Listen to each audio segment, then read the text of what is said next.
Pessoal, acompanhe esse vídeo do qual será tratado o seguinte tema: a liberdade de expressão está comprometida no Brasil? Veremos nessa oportunidade o pastor Silas Malafaia, o pastor Henrique Bravo, o vereador Lucas Pavanato e o jornalista Rodolfo Maris tratarem a respeito deste tema. Acompanhe este vídeo e deixe as suas opiniões nos comentários. Ô, Pavanato, vou começar contigo, cara. Quando você viu essa notícia do celular do pastor Silas sendo apreendido, o passaporte e tal, qual que é a tua análise sobre isso? A minha análise é que o pastor Silas, já há muito tempo, ele vem testando ali e exercendo com razão, né, o limite da liberdade de expressão dele. Durante muito tempo, o STF fechou o cerco e sufocou determinadas opiniões, e em nenhuma dessas fechadas de cerco, o pastor Silas ele se posicionou com medo. Pelo contrário, ele sempre foi altivo e sempre, até mesmo nas manifestações, quando as pessoas eram polidas em fazer críticas, o pastor Silas nunca foi polido. Ele sempre falou o que pensava, porque ele estava ali exercendo o direito constitucional dele. Só que, até então, o Supremo Tribunal Federal nunca tinha ido para cima do pastor Silas Malafaia, nunca tinha atacado o pastor Silas Malafaia diretamente com tanta força. E eu acho que o ministro Alexandre de Moraes, por conta de todos esses enfrentamentos do pastor Silas, ele resolveu agora também tentar calar o pastor Silas, o que eu acho que, ao meu ver, é um grande engano, né? Porque isso só tende a fazer com que todo o público ali que o pastor movimenta fique ainda mais indignado com os abusos do Supremo, e isso incentiva ainda mais, como a gente viu a reação do próprio pastor Silas, a se posicionar com mais veemência e escancarando ainda mais como a nossa liberdade de expressão tem sido violada nos últimos anos, infelizmente, e como os direitos constitucionais no Brasil parecem que estão suspensos. Não sei por qual critério, talvez por o critério de um juiz que se considera acima da própria lei.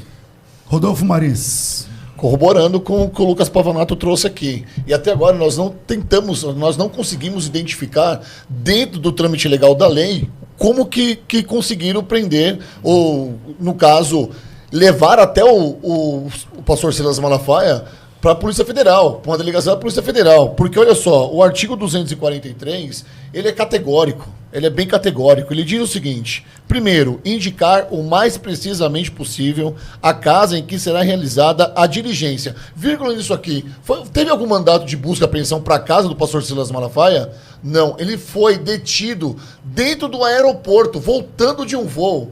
E só para ficar claro, teve o seu passaporte apreendido. Olha, também está na nossa Constituição, dentro do nosso Código de Processo Penal, que uma vez que a pessoa investigada submete-se ao prazer de querer fugir, aí sim o passaporte pode ser apreendido. O que é, na verdade, um descaso com o pastor Silas Malafaia, porque ele não se enquadra no artigo 243. Então, assim, é muito difícil. A gente está vivendo num país onde, de fato, a gente tem aquele que é vítima, aquele que é o acusador, aquele que é o promotor, aquele que é o advogado e aquele que é o juiz. Então, ele está tudo dentro de um mesmo cesto. É ele que divulga, é ele que fala, é ele que exerce a função de legislador. E isso é muito ruim para a gente. Pastor Henrique. E a gente pode ver claramente que é uma tentativa, né, burlando todos esses tipos de regras para tentar tirar a credibilidade, né, gerando cortinas de fumaça, tentando sujar a imagem pública do pastor, tirar a credibilidade dele junto à população. Mas o que a gente vê ao longo do tempo é justamente isso. O que se mostra depois de um tempo é o que ele sempre foi, pessoa autêntica, correta, né, certa, né? Você não tem um comentário criminoso, você não tem um apontamento de crime. Então essa é uma questão apenas para tentar tirar a voz e tentar tirar a credibilidade dele perante a sociedade. Bom, já estamos com o pastor Silas Malafaia do outro lado da linha, e direto do Rio de Janeiro, e eu gostaria de colocar ele aqui ao vivo já logo no começo do programa. Vamos lá, pastor. Ok, vamos lá, tudo bem? Pastor Silas Malafaia, tá me ouvindo? Aqui tá sem o volume aqui, eu não sei se é lá ou se é aqui. Vamos ver se é lá. Quer que eu veja? Agora sim. Agora, não, vira do jeito que estava antes. Isso. Ok. Pronto. Bem-vindo, pastor.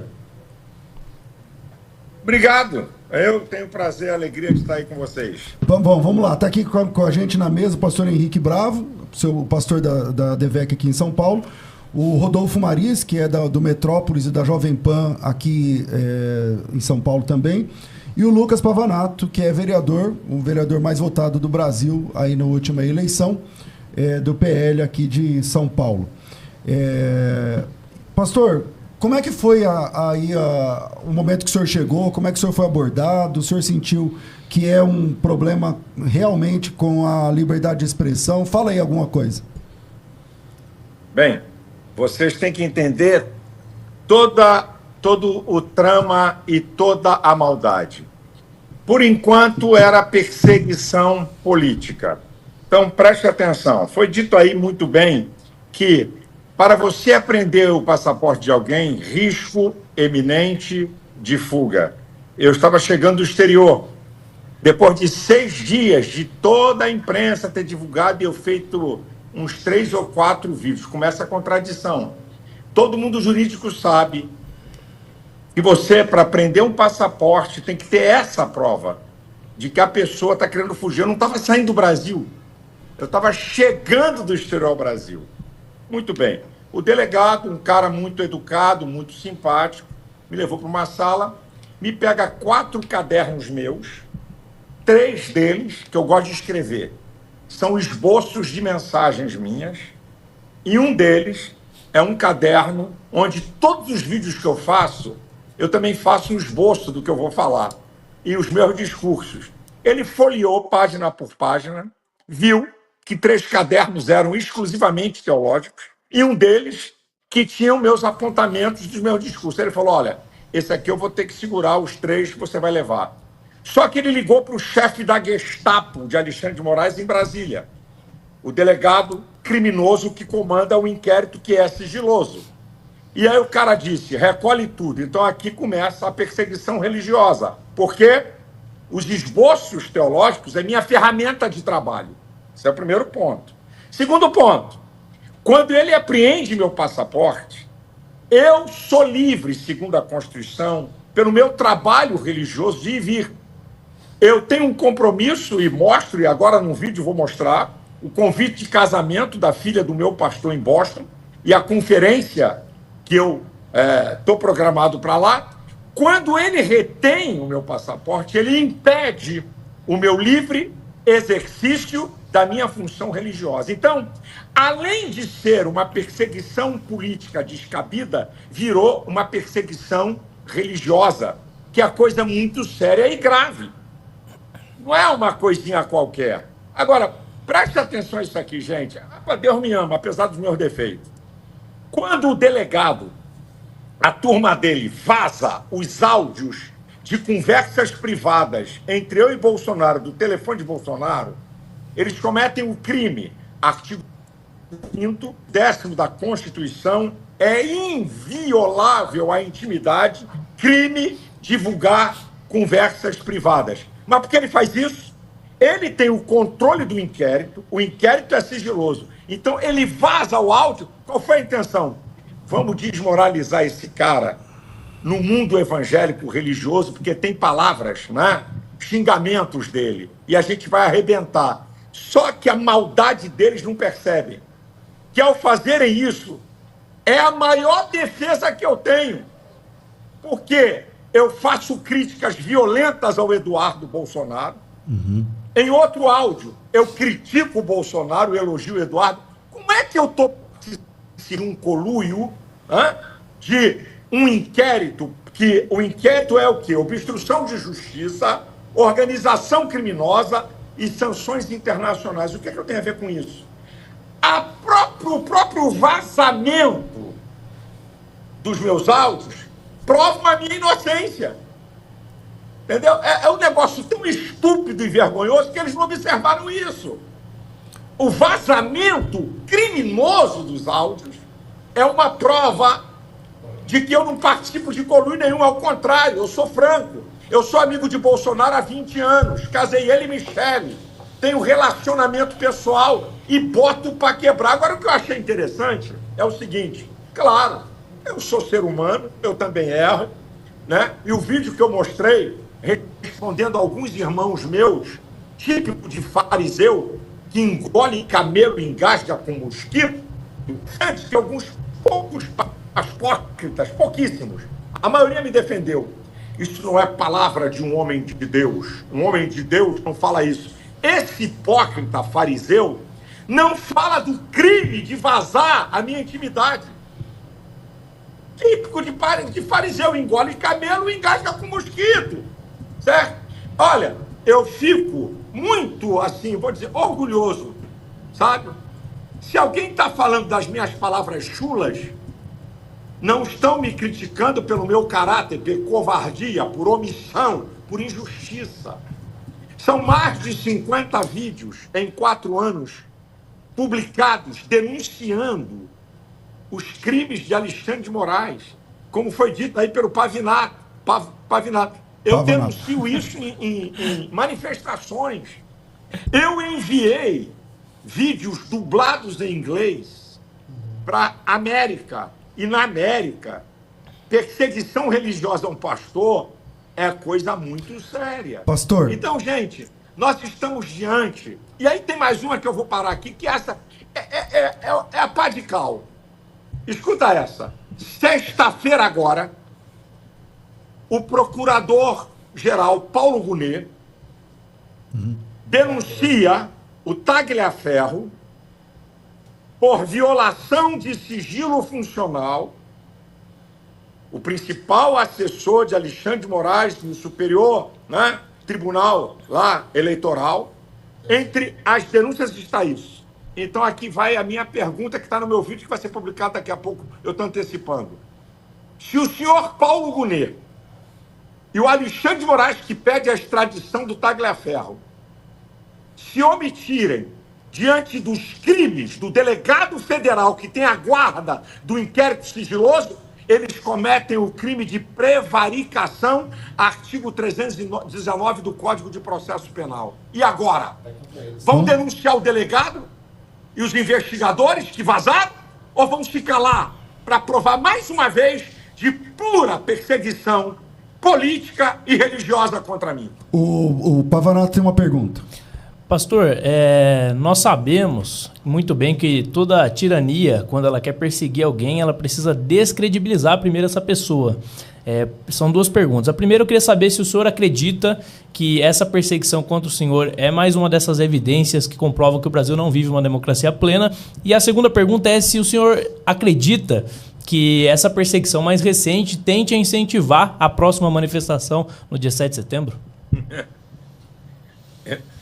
Deixa eu falar um dos motivos dessa perseguição. O Tagliaferro, nas suas denúncias de 6 gigabytes de conversas entre ele e os assessores de Alexandre de Moraes no STF, sabe o que significa 6 gigabytes? É a mesma coisa que 600 mil páginas de papel ofício 4x4. No que ele fala e que veio à tona, ele diz o seguinte, que Alexandre de Moraes tinha uma fome, uma sede sobre pessoas que têm influência na sociedade. Escute isso aqui. A última manifestação do dia 3 de agosto, que não tinha Bolsonaro, não tinha Michele, nem os governadores, claro que não sou eu sozinho, não tenho essa vaidade idiota, mas o Fantástico, Jornal Nacional e Globo News disseram assim, pastor Silas Malafaia convocou manifestações em todo o Brasil, e as manifestações foram grandes. Então, isso assustou, eles disseram assim, bem, já paramos Bolsonaro, vamos parar esse cara também, vamos botar medo nele. Só que escolheram o cara errado, porque eu não tenho medo de ser preso. E a pior coisa é você lutar com alguém que não tem medo de retaliação e consequências. Aqui é que está a chave da brincadeira. Então escolheram o cara errado, porque eu não vou me calar. Para me calar, vai ter que me prender. E eu preso, vou falar mais alto do que eu estou falando. Pastor, o senhor acha que o senhor vai ser preso? Não sei. As arbitrariedades de Alexandre de Moraes estão aí. Ele cometer mais uma, não vai ser novidade nenhuma. Mas eu estou preparado para isso. Ok.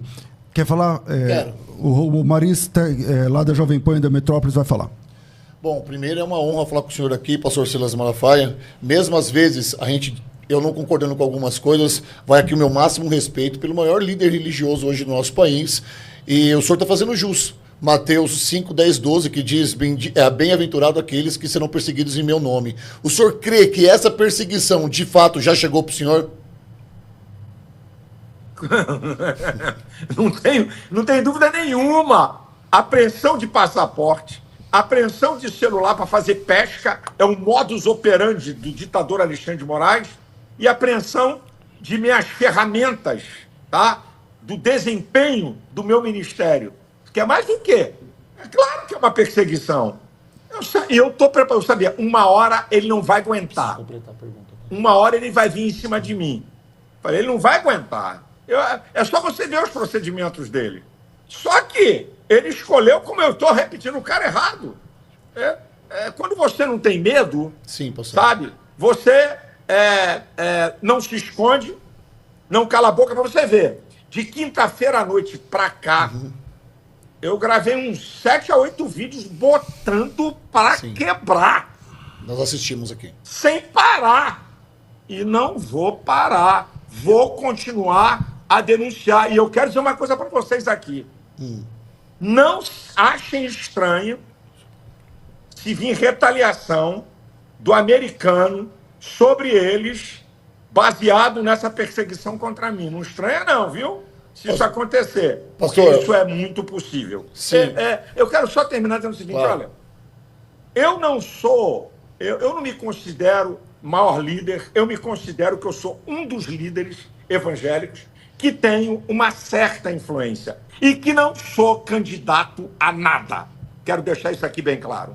Muito bem, faz jus ao complemento da minha pergunta aqui. Porque nós estamos vendo um Brasil à deriva com esse governo que está no atual, né? O atual governo está deixando o país à deriva. E a única saída de verdade é a gente ter um líder que a gente confia, uma vez que Bolsonaro está inelegível e nós não temos um sucessor para ele até o momento. Nós sabemos disso, é uma queda de braço para saber quem será o sucessor do ex-presidente aqui no Brasil. E aí, o meu modo de raciocinar é o seguinte, peço para o senhor colaborar com o meu raciocínio aqui, com a construção da minha pergunta. Eles precisam de um líder onde consegue parar a Avenida Paulista e colocar talvez os maiores números de pessoas em uma manifestação, não só no Brasil, mas em outros lugares. E a grande persona que faz isso é o senhor hoje. Então eles estão tentando te calar porque eles tentam enxergar, ou eles estão enxergando que através da sua figura, da sua palavra, eles vão conseguir, de fato, parar a direita no nosso país? Eu não tenho dúvida, porque Alexandre de Moraes introduz o crime de opinião.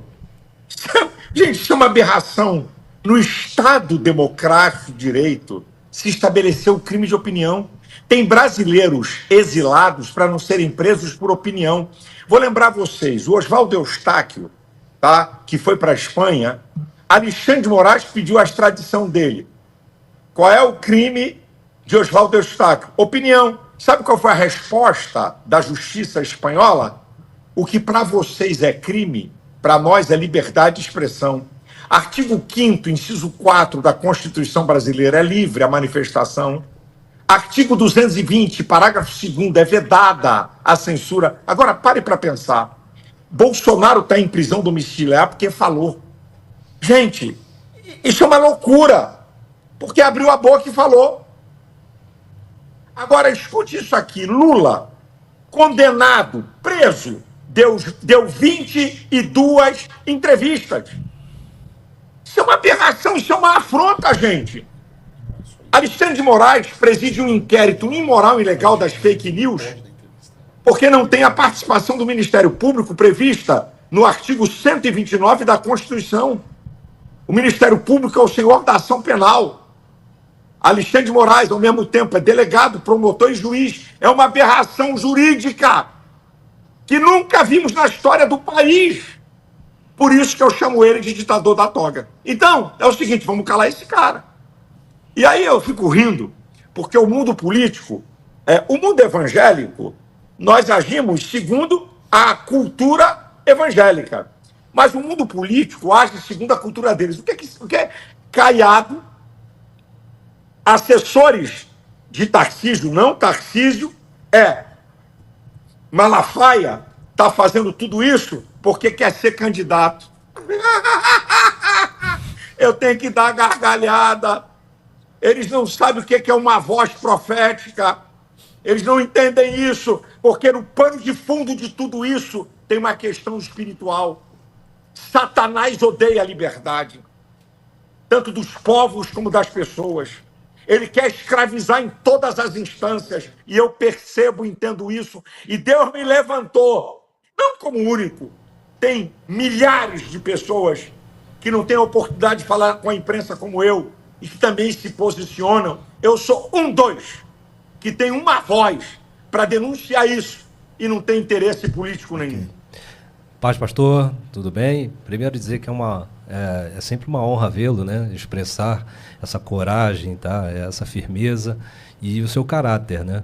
E diante disso eu queria fazer um comentário aqui. Tá? A gente sabe que ser pacífico é diferente de ser passivo, né? A Bíblia exalta as pessoas passivas. Está lá no discurso de Jesus, né? No Sermão do Monte, Mateus 5:9.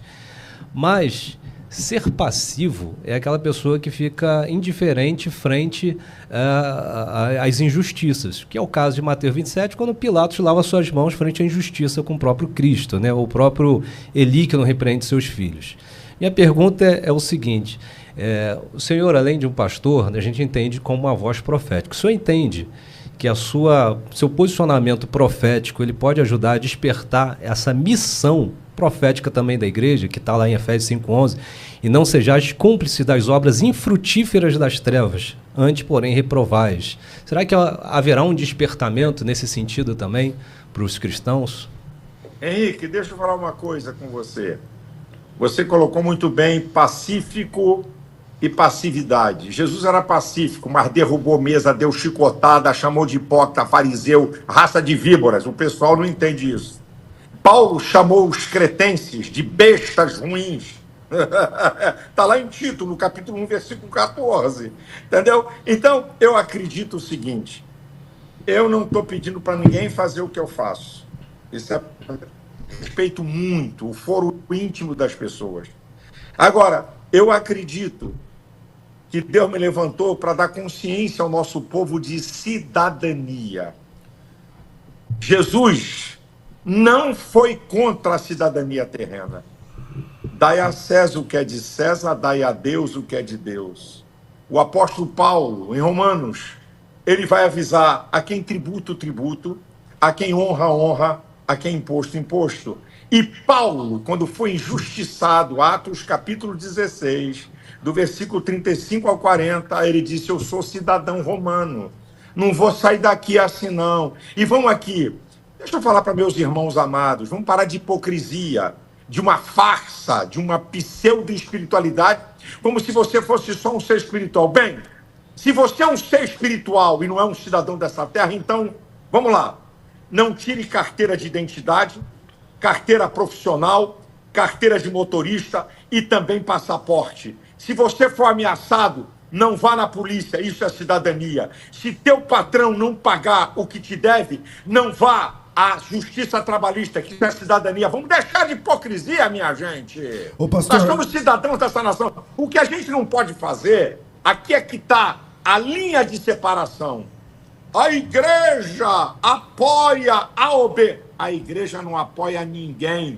É corpo místico de Cristo. Não precisa de deputado, senador, governador, vereador. Não precisa de presidente, governador e pretor. Agora, eu, que pertenço a um segmento social, os evangélicos, tenho que fazer a minha cidadania. Escuta isso aqui. Ah, meu Deus, abre os olhos do teu povo. O paradigma do mundo ocidental, o modelo e o padrão é o cristianismo, o modelo judaico-cristão. O cristianismo é o principal fator da formação da Europa e das Américas. A vida do mundo ocidental está entremeada pelo cristianismo. Direitos humanos, cristianismo. Proteção à vida, cristianismo. Valorização da mulher, do idoso e da criança, Cristianismo. As maiores obras sociais do mundo. Cristianismo. As maiores universidades do mundo. Harvard, Yale, Princeton, Bolonha, Oxford. Fundadas por cristãos. Vamos deixar de hipocrisia. As nações mais poderosas do planeta Terra, os maiores estados democráticos, a matriz é protestante, é evangélica. Estados Unidos, Canadá, Inglaterra, Suíça, Suécia, Holanda e outra. A reforma protestante. Foi ela que tirou o mundo do obscurantismo.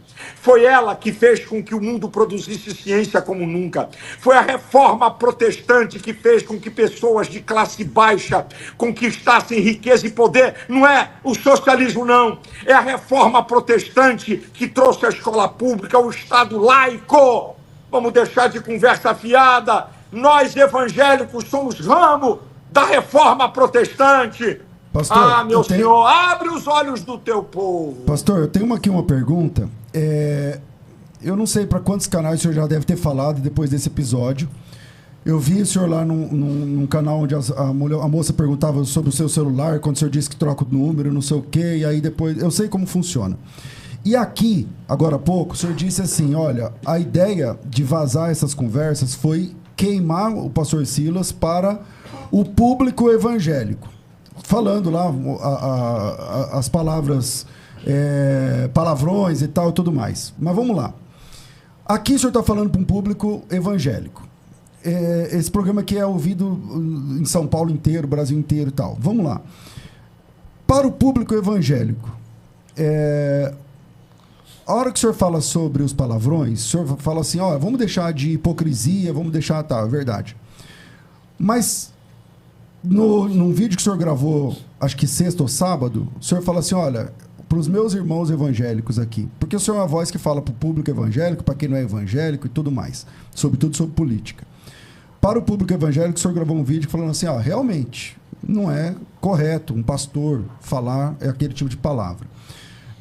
Vamos resolver então isso aqui, de uma vez por todas. Qual é a fala do pastor Silas? Porque se o Alexandre de Moraes, ou quem que vazou essas conversas, se a ideia é queimar o pastor nesse público, então qual a tua palavra sobre isso? Eu não estou falando sobre alguém que está xingando o senhor de boca suja ou coisa parecida, mas qual é a tua palavra sobre esse episódio? Deixa eu falar uma coisa. Quando eu fiz o vídeo, eu disse, 1 Coríntios capítulo 8, versículo 9... diz que nós temos que ter cuidado com os fracos que se escandalizam. Quem se escandalizou comigo é evangélico porque é fraco. E Romanos 15:1 diz, nós que somos fortes devemos suportar a fraqueza dos fracos e não agradar a si mesmo. Primeiro ponto. Segundo ponto, eu não deixei de ser humano. Eu sou pastor, de vez em quando falo bobagem, de vez em quando falo coisa indevida, de vez em quando eu podia falar mais calmo e falo mais agitado, porque eu não deixei de ser humano. Uma capa de hipócrita. Tá? Eu tenho liberdade com Bolsonaro. Eu tenho amizade há 20 anos, casei ele e Michele. Eu falo aberto aos filhos dele, não tem cerimônia nenhuma aí, quente mesmo. Tá? Não é refresco.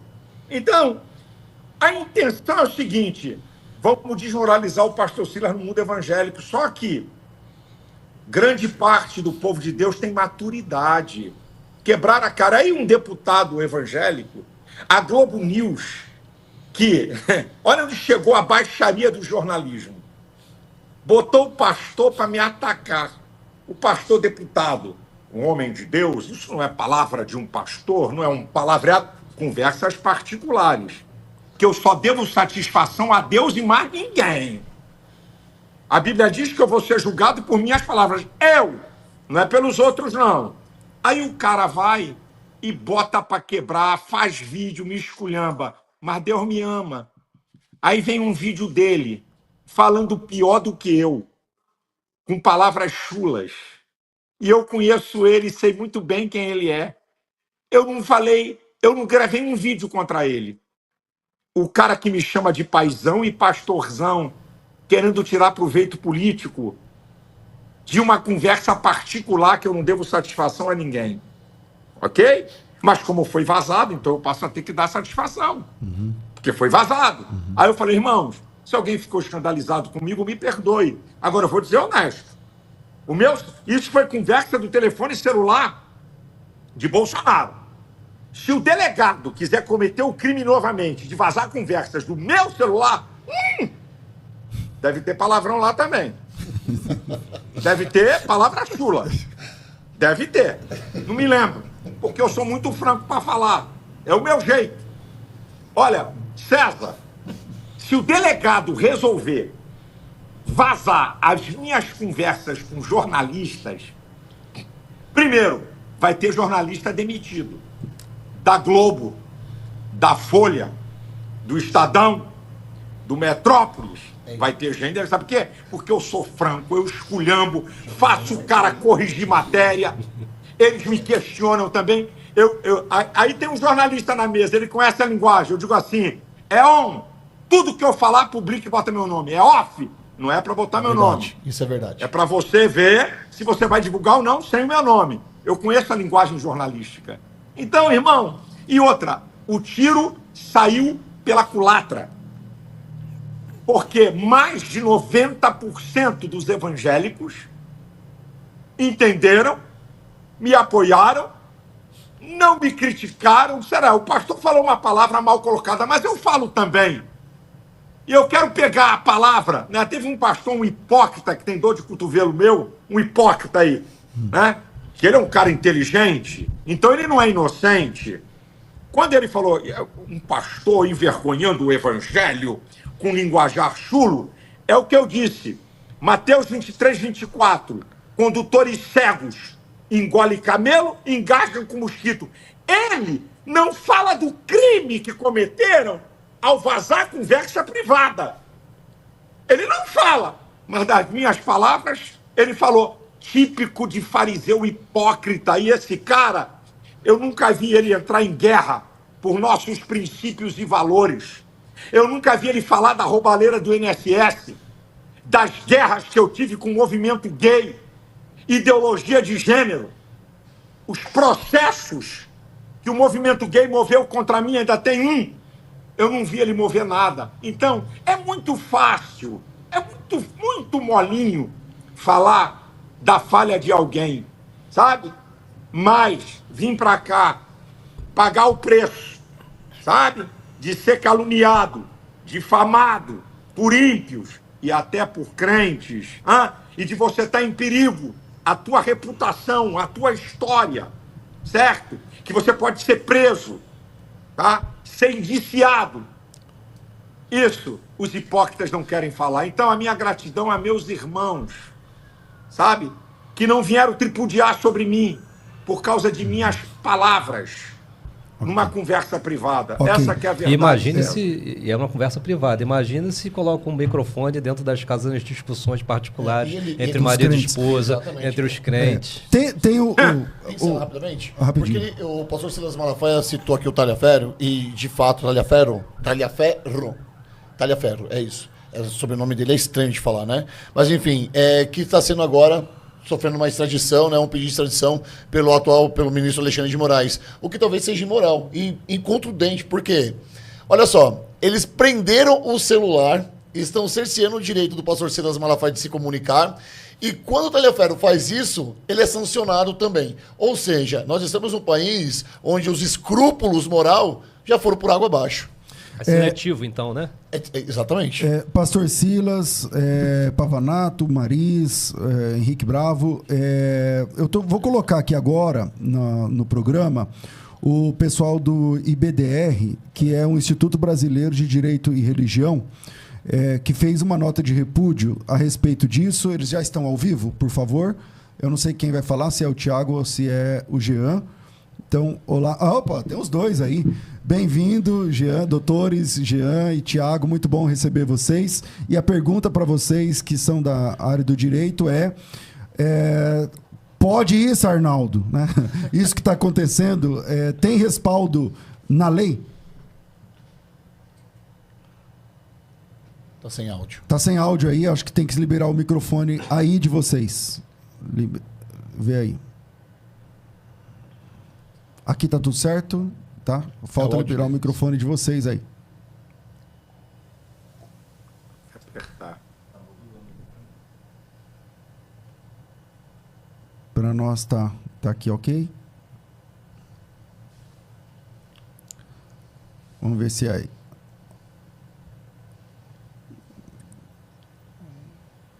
Bom, o IBDR... Abriu o microfone. Okay, abriu o microfone aí deles. Lá, aqui tá certo, na mesa. O microfone tem que abrir. É.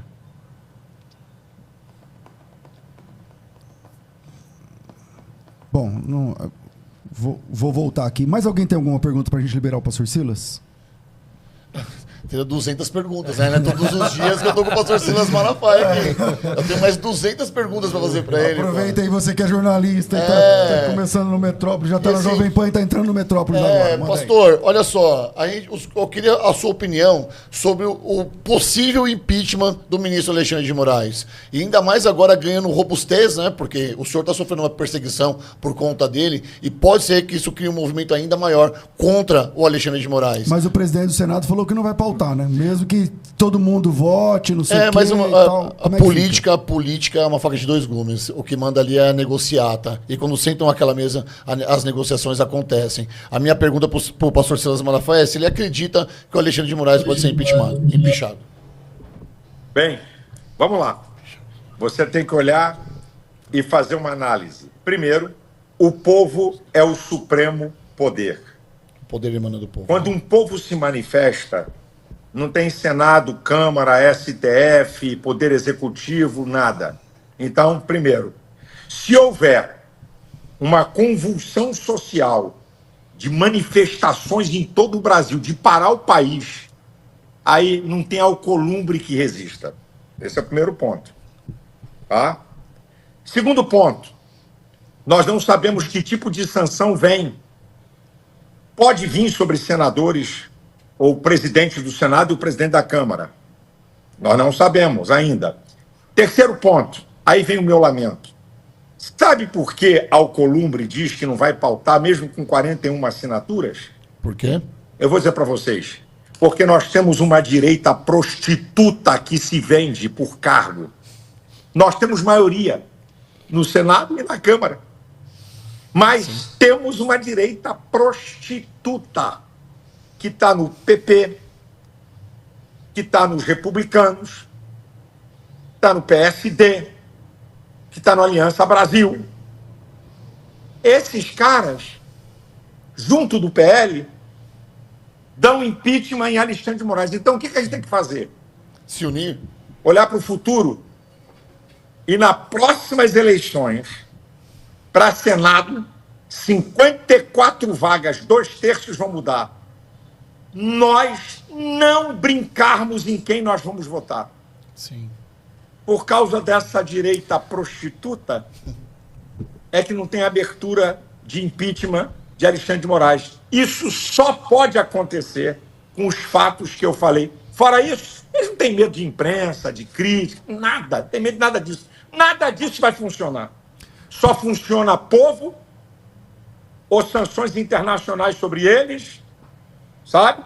Sim. E coisa desse nível que dá uma pressão ou uma grande maioria de senadores, por exemplo, 55 senadores, tá? Porque a partir de 53 é maioria para dar impeachment. Sim.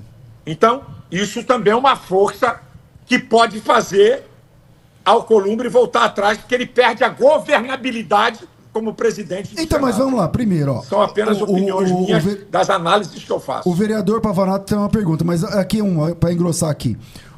O cara que é o presidente, ele pode dizer isso? Ele tem legitimidade para dizer assim, ó, se todo mundo aqui quiser, mesmo assim eu não vou pautar. Ele tem essa liberdade? É regimental. É o presidente. Então ele sozinho segura isso aí e acabou. Só que, ô César, tem um negócio. Ele fala isso, é bravata. É para intimidar. Eu acabei de falar para você. Se uns 55 senadores assinar e pressionar ele, a casa dele cai. Ele joga com pressão psicológica, ele é inteligente demais, eu conheço. Então ele está fazendo um jogo de esticar a corda e se proteger junto do STF. Vamos lá, Mas a maioria dos senadores, maioria absoluta, não maioria relativa. Tá? A maioria relativa, se ele é um cara justo, ele manda pautar. Mas como não é, então tem que ter maioria absoluta. Entendi. E aí a casa dele cai, a prerrogativa dele entra no colapso. Ok, Pavanato. Pastor, eu me recordo, na época do impeachment da Dilma, que boa parte da imprensa tradicional se conscientizou do tamanho e da magnitude dos problemas e até mesmo se posicionou em determinados momentos contrário ao governo Dilma e a favor do impeachment. Já mais recentemente eu tenho percebido que a imprensa tradicional, ela simplesmente se cala. Agora, mais recentemente, houve até um distanciamento ali de um pensamento mais de extrema esquerda, mas mesmo assim não existe contundência. E muita gente não se lembra, mas um dos primeiros atos de autoritarismo ali por parte de Alexandre de Moraes foi contra a imprensa.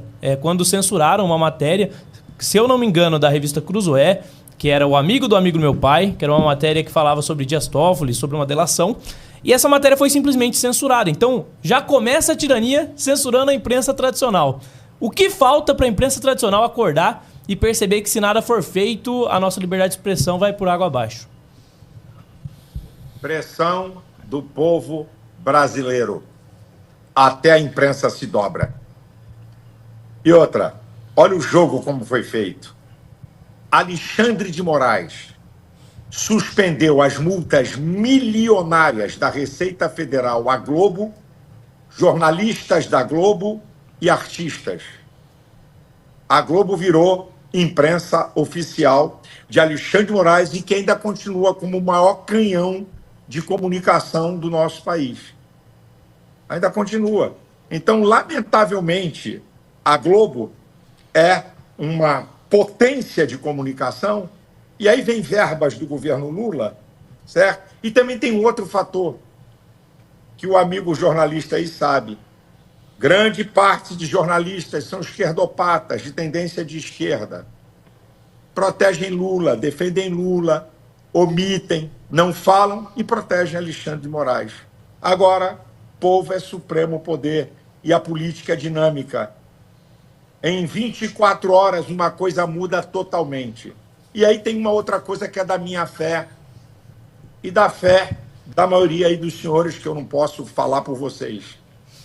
Eu creio em um Deus. Amém. Que Deus não age conforme eu penso ou eu quero. Sim.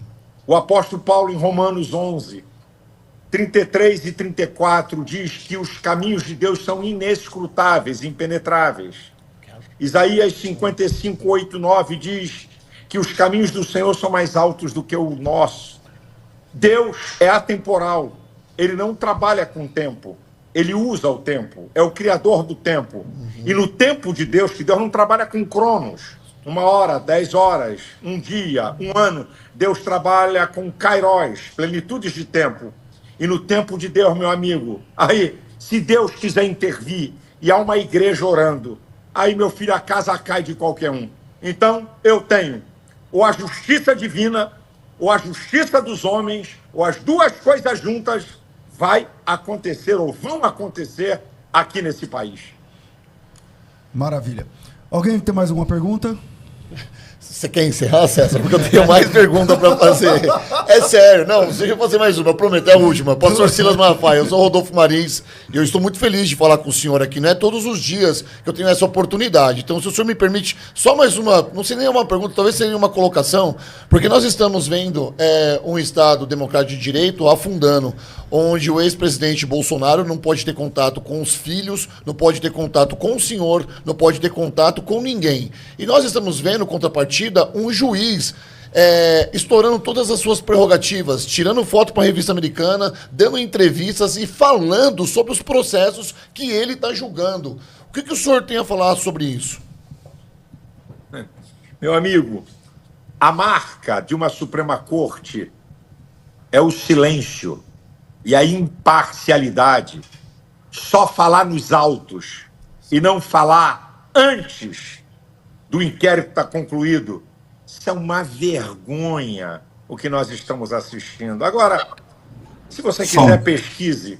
Alexandre de Moraes tem rasgado sucessivamente a Constituição. E o Código de Processo Penal também, Artigo 5º, inciso 4, artigo 5º, inciso 55, artigo 53, artigo 129, artigo 102, artigo 220, parágrafo 2º.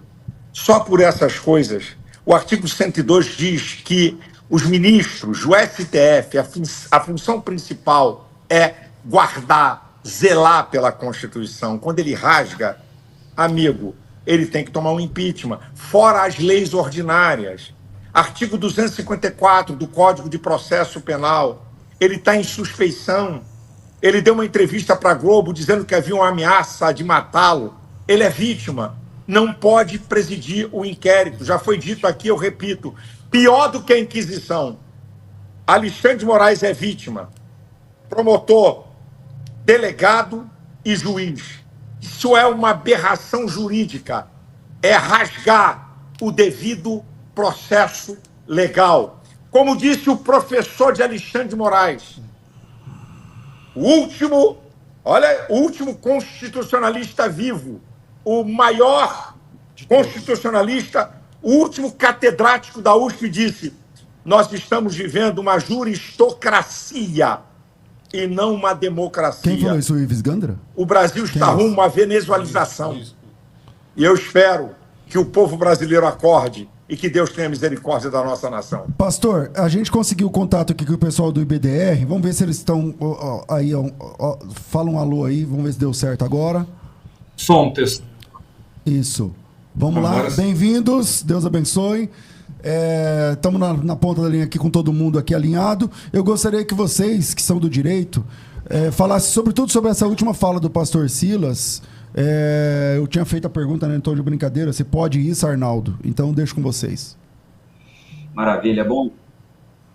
Pastor Silas, alegria poder falar contigo novamente, queridos. Muito bom. Irmãos aí da mesa também, pastor Henrique, grande amigo também, vereador Lucas, Rodolfo e querido pastor Silas, que alegria de poder estar falando, e apesar das circunstâncias, né?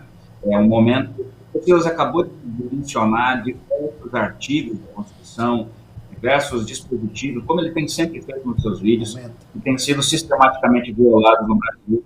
E para abaixo, ou como fundamento desses artigos, esses princípios basilares da civilização, que também o pastor Silas acabou de colocar como sendo fundamentos civilizatórios criados pelo cristianismo, né, como a própria liberdade de expressão, a liberdade veicular, né, a maneira de se conseguir carregar as demais liberdades fundamentais. O PDR tem acompanhado com muita atenção e com muita preocupação a escalada no país de cerceamento de liberdades, e esse episódio lamentável do pastor Silas na semana passada, para nós é um capítulo terrível, que cerceia não apenas do ponto de vista da pluralidade política, mas o espaço da religião está na arena pública.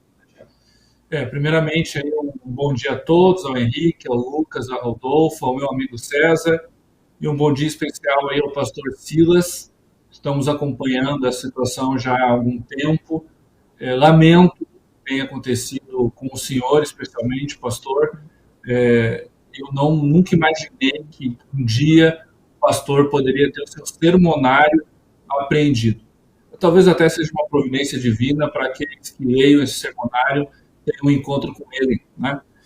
Mas, de qualquer forma, o pastor Silas deu uma aula, eu estou aqui ouvindo ele atentamente, e o que eu posso, de repente, acrescentar, ao lembrar, e o pastor lembra disso, que lá atrás tentaram colocar goela abaixo do povo brasileiro um tal de abuso de autoridade, abuso de autoridade religiosa, abuso do poder religioso, que não existe no ordenamento jurídico brasileiro, e tentaram empurrar, inclusive, com o voto do ministro Edson Fachin. Acho que o senhor deve lembrar disso, e que foi feito um trabalho, inclusive eu, na época, despachei com o ministro também, e restou que foi voto vencido. Né? O que eu estou vendo neste momento, pastor Silas, é exatamente isso. É a tentativa novamente por uma ideia de abuso do poder religioso. Ou seja, o pastor Silas está influenciando, o pastor Silas é uma voz ativa, o pastor Silas é um protagonista da história, e nós não podemos deixar isso assim. Nós não podemos deixar um líder religioso ser protagonista. É isso que eu estou vendo. No momento que aprendem passaporte, até sermonário, celular e etc. Né? É uma via oblíqua de dar um recado para os líderes religiosos. Olha, se vocês seguirem os passos do pastor Silas, de influenciar, de ser protagonista, o próximo vai ser você. Eu posso até estar enganado, mas é o que me parece. E como já diria César há muito, muito, muito tempo, não basta ser honesto, tem que parecer honesto. E não está parecendo honesto o que está acontecendo aqui. Né? Essa é a realidade, não está parecendo.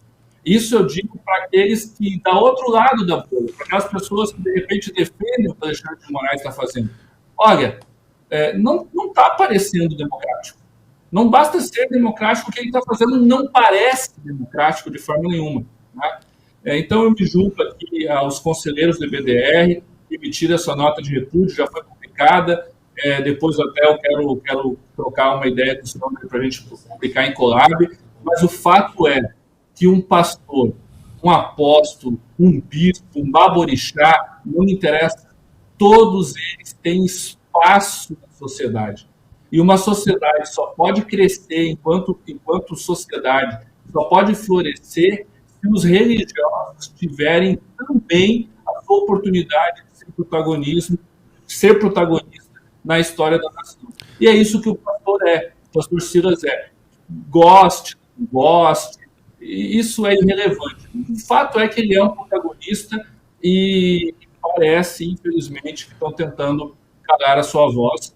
E eu, enquanto advogado, enquanto presidente do IBDR, o Jean também, me somo já a um exército de pessoas que estão juntos com o senhor aí para que a sua voz não seja calada. Ok, pastor Silas, diante de todo esse embasamento legal que o senhor mesmo tem, aliás, é de admirar a memória do pastor Silas, porque ele começa a citar as leis e tal, e troca de código, ele tá falando código e tal, depois da Constituição, não sei o que lá.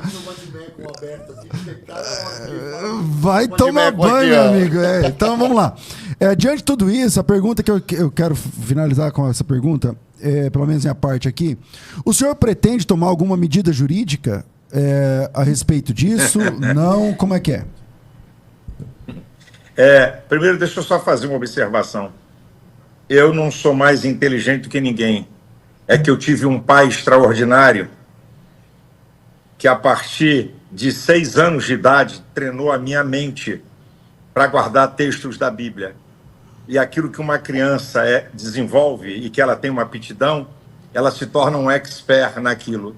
Então, eu fui treinado pelo meu pai a desenvolver a memória para guardar coisas. E a partir de 10 anos, meu pai me sentava do lado para que eu lesse com ele Jornal do Brasil, na época papel, a parte de política nacional e política internacional. Há 56 anos que eu acompanho tudo que aconteceu a nível de política nacional e internacional. Eu tenho 56 anos. Isso eu acho que foi Deus me preparando para esse tempo. Eu quero deixar aqui claro minha gratidão a essa turma abençoada do IBDR que tem se posicionado não só em questões minhas, mas em questões relevantes, religiosas como essa que ele acabou de falar, da tentativa de armar para calar religiosos no processo eleitoral. Deus abençoe vocês. Eu agradeço a oportunidade de estar aqui. Toda oportunidade é preciosa, sabe? Eu acredito que ninguém faz nada sozinho. E eu aprendi uma coisa com a Bíblia, César. Quando o profeta Elias estava arrasado porque recebeu uma ameaça de morte, e Deus foi tratar num processo psicoterápico, certo? Aí Elias diz assim: só eu que fiquei, eu sou zeloso, só eu que fiquei. Aí Jeová corrige a visão dele e diz assim: amigo, tem 7.000 que não dobraram os joelhos. Aleluia. Qual é a lição que eu tiro, César? Deus tem me dado a oportunidade de estar em linha de frente, de falar com mídia. Eu toda semana falo no mínimo com 20 jornalistas nos últimos 4 anos. Toda semana. Toda semana. Então Deus me deu essa oportunidade. Agora, César, tem um exército de gente que se posiciona, que fala, e não é só hora, não. Que não se dobra. Porque eu aprendi uma coisa, gente. Você tem 10 pessoas na sua rede social, você é uma pessoa de influência. Você está influenciando 10 pessoas. A gente tem uma ideia tão errada que quem tem milhões em redes sociais é que é de influência. Não, eu não vejo assim, não. Eu sou grato, porque o povo evangélico brasileiro está se despertando para o seu direito de cidadania. Está entendendo que há um pano de fundo espiritual em tudo isso, sabe? E que não é questões de pastor Silas Malafaia. Eles podem me calar, mas não vão calar a igreja, não vão calar o povo de Deus. Então, eu quero dizer que eu não estou sozinho e eu dou graças a Deus. Aí vocês aí são uma voz, está aí a prova, você é uma voz. Tá? Quem está falando aqui é uma voz. E milhões de pessoas que falam nas suas redes sociais. Olha, só para você ter uma ideia, em 15 dias agora, mais de 300 mil pessoas passaram a me seguir no Instagram. Caramba. Agora, nesses últimos... Desculpa, não tem 15 dias, perdão. Nos últimos 7 dias, quando estourou a bomba aí sobre mim, sabe? Aí você vai nos comentários, tem alguém que me critica, mas a maioria é incrível a maturidade que o nosso povo está atingindo. Pastor, estamos com você, eu entendo. Eu também falo coisa que não devo. Se vazasse minhas conversas aqui na minha casa, não é isso aí que o senhor falou, não. Sabe? Então, o povo de Deus está entendendo que ele também é humano. Obrigado pela oportunidade. Amém. Deus abençoe vocês. Obrigado, pastor. Tamo junto, Deus abençoe. Um grande abraço. E continue aí nessa batalha. Mas ele não respondeu a pergunta se ele vai processar ou não. Ele só... Peraí. Peraí. Amigo, eu vou... O meu advogado vai entrar com todas as denúncias possíveis, inclusive em organizações internacionais, tá? Vamos processar o delegado federal que vazou, tá? Vamos questionar no Supremo Tribunal Federal as ações de Alexandre de Moraes. Eu não quero entrar em detalhe aqui, porque faz parte do sigilo, né? Daquilo que vão fazer, mas você pode ter certeza.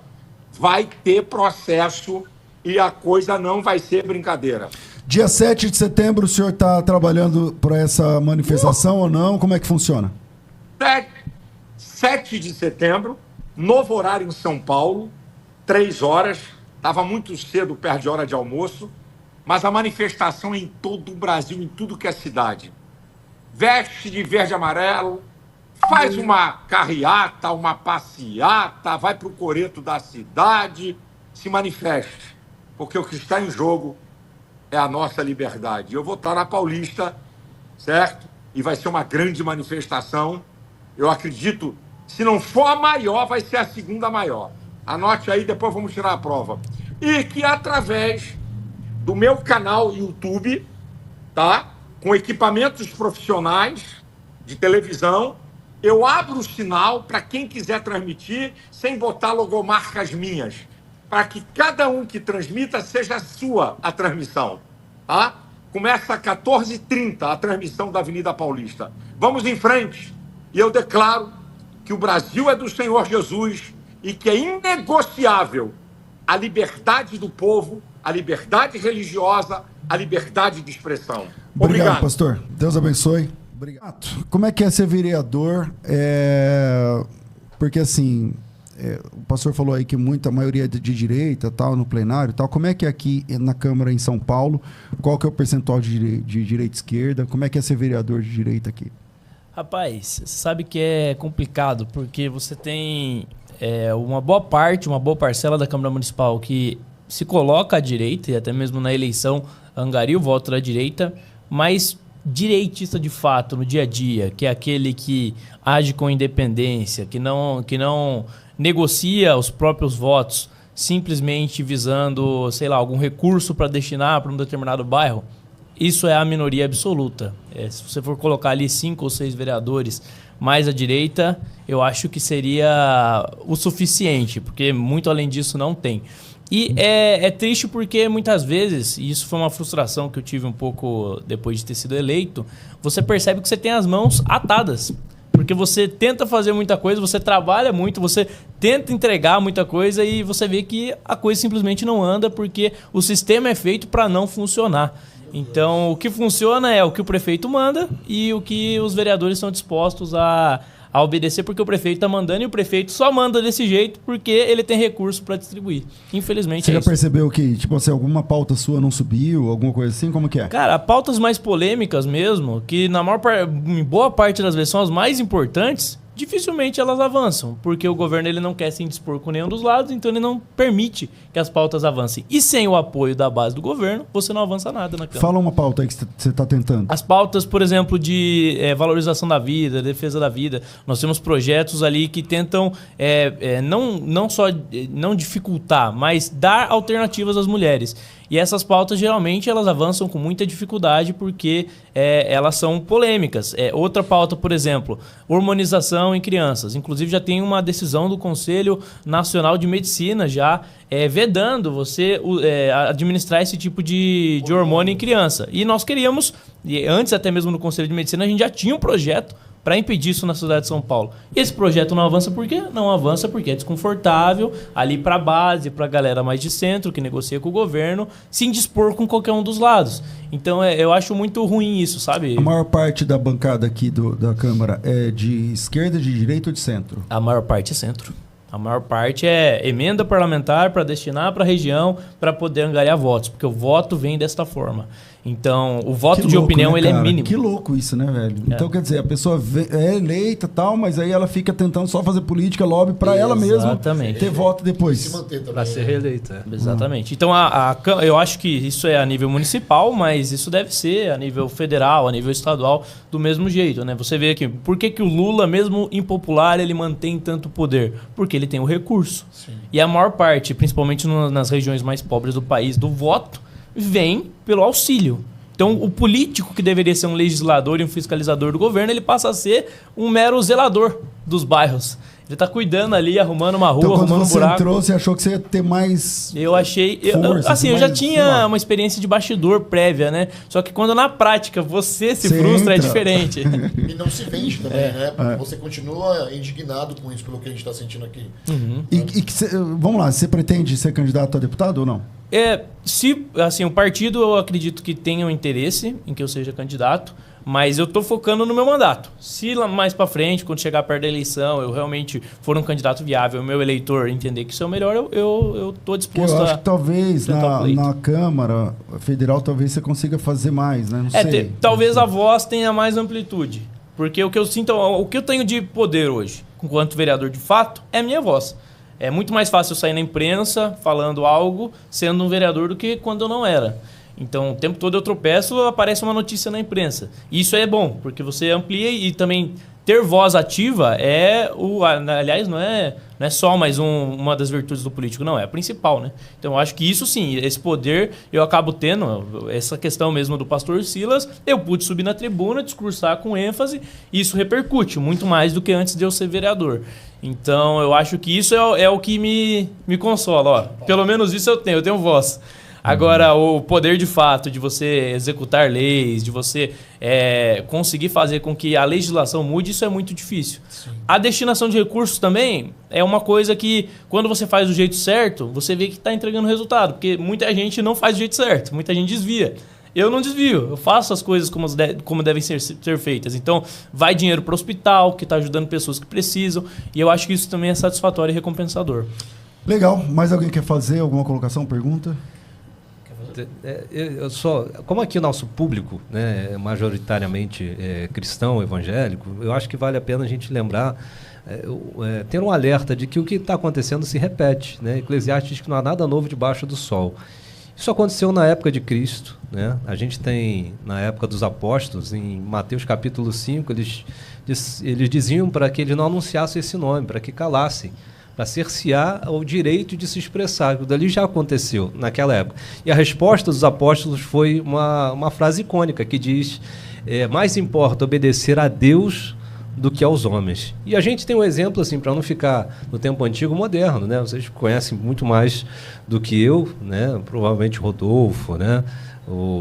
Tem muito mais expertise, mas já aconteceu o fato recente na Nicarágua, que é que nosso parceiro aqui, da América Central, nosso vizinho, quando em 2007 assume Daniel Ortega, em primeiro momento ele é moderado, mas depois de um monte de manifestações lá para abril de 2018, ele começa a cercear os direitos, a imprensa se torna partido único, persegue o opositor e chega aonde nós estamos indo agora no Brasil, que é o cerceamento religioso. Começa a perseguição aos religiosos, a Igreja Católica, e tem muito, né, e evangélicos, e tem muitos relatos por aí.